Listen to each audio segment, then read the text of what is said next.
23শে August পর্যন্ত যে শ্রাবণী মেলা চলছিল সেই শ্রাবণী মেলার আজকে আনুষ্ঠানিকভাবে সমাপ্তি ঘোষণা হলো এবং এই মেলা অত্যন্ত সুন্দরভাবে হয়েছে এবং এই মেলায় বিশেষ করে রাজ্যের মাননীয় মুখ্যমন্ত্রী তিনি অতিরিক্ত এই মেলায় গুরুত্ব দিয়েছিলেন, যার ফলে সমস্ত বিভাগীয় ডিপার্টমেন্ট যাদের যাদের যে দায়িত্ব ছিল সেই দায়িত্ব পালন করেছে এবং বিশেষ করে আমাদের মূল লক্ষ্য ছিল নিরাপত্তা, যাত্রী স্বাচ্ছন্দ্য, সেগুলো যেরকম আমরা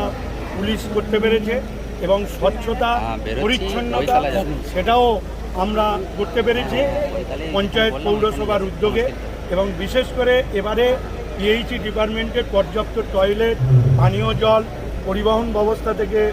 পরিবহন দপ্তর থেকে বাসের ব্যবস্থা করা, গঙ্গা আরতির ব্যবস্থা করা, একদম সবচেয়ে বড় কথা যে এবারে এই মেলাকে কেন্দ্র করে প্রায় 800 কোটি টাকার ব্যবসা হয়েছে। কেন যা মানুষ এসেছিল, প্রায় 80 লক্ষ মানুষ এখানে এসেছিল এক মাসে, সেখানে সকলে যদি 1000 টাকা করে খরচ করে তাহলে 800 টাকার কাজে 800 কোটি টাকার বিজনেস হয়েছে। এক্ষেত্রে এই মেলাকে সামনে রেখে একটা বিজনেসও হয়েছে এবং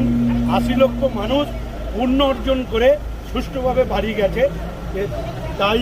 আমি ধন্যবাদ জানালাম আজকে সকলকেই, পুলিশ প্রশাসন, পঞ্চায়েত প্রতিনিধি,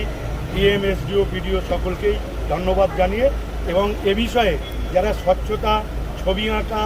এবং স্লোগান তোলা, ভালো বাঁক সাজানোর জন্য বাঁক বাহাদুর পুরস্কার এইসবের মধ্য দিয়ে অনুষ্ঠান আজকে সমাপ্ত।